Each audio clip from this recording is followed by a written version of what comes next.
Hi everybody, it's Chumley exploring up close in a beautiful, call it a nature reserve in the middle of a city. Lovely pond behind me. Does it remind you a little bit of Central Park in New York? Well, there's a good reason for that. Frederick Law Olmsted Sr. designed Central Park in New York, primarily in the 1850s. This is Piedmont Park in Atlanta, Georgia. It's the biggest park in the city and the oldest. Didn't always look this way, but in the early 20th century, Frederick Law Olmsted's two sons, the Olmsted sons from New York still, designed Piedmont Park, in other words, put it in its 20th and now 21st century form. It's a beautiful spot that originated as a privately held farm on the outskirts of Atlanta, where the owner wanted to develop horse racing.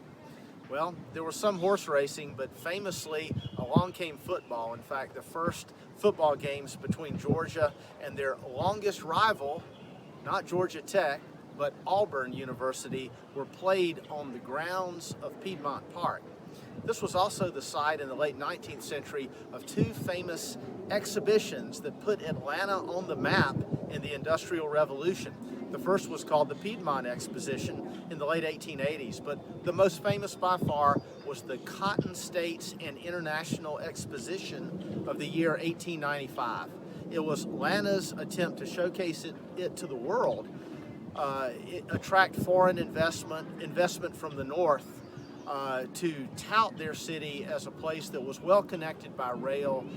Natural resources were close by to support an industrial city. All they needed was financial investment.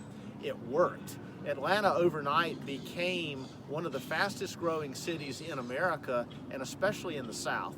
Became the standard bearer for urban growth in the South that it really retains up until this day. The metro population of Atlanta today is close to 7 million people. That's greater than the state of South Carolina. But in that 1895 Cotton States and International Exhibition, there was a famous speaker, several actually. In fact, the exposition was opened by President-elect William McKinley.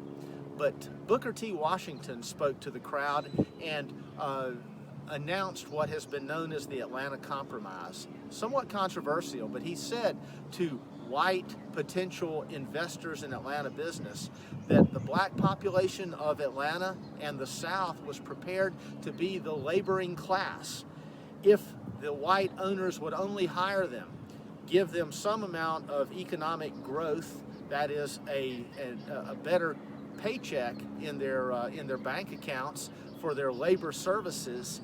The African Americans would not clamor for political rights and political representation. Well, as you can imagine, some black leaders like W.E.B. Du Bois, they soundly denounced that approach. They wanted political representation and political rights now, meaning in the 1890s. But anyway, that took place here in Piedmont Park at the turn of the 20th century, but it's a beautiful oasis in the city of Atlanta now.